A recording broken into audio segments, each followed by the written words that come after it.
Hello আমার ভালোবাসার বন্ধুরা, আমি অরিত্র চলে এসেছি আজকের একটা নতুন রেসিপি নিয়ে। আজকের আমি বানাবো ফুল চিংড়ির বড়া।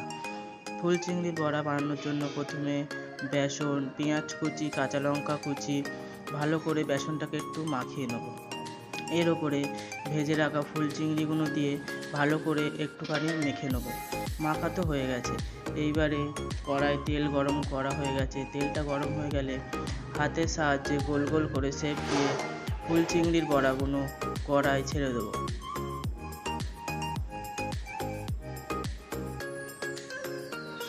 দেখো এদিকে আমার সব বড়াগুলো ছাড়া হয়ে গেছে।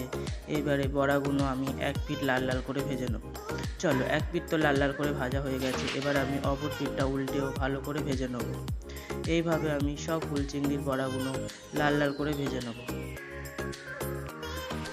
ফুল চিংড়ির বড়াগুলো সব ভাজা হয়ে গেছে, এবার তুলে নেবো। রেসিপিটা তোমাদের যদি ভালো লেগে থাকে লাইক, কমেন্ট, শেয়ার করে দিও। আবার দেখা হচ্ছে পরবর্তী ভিডিওতে।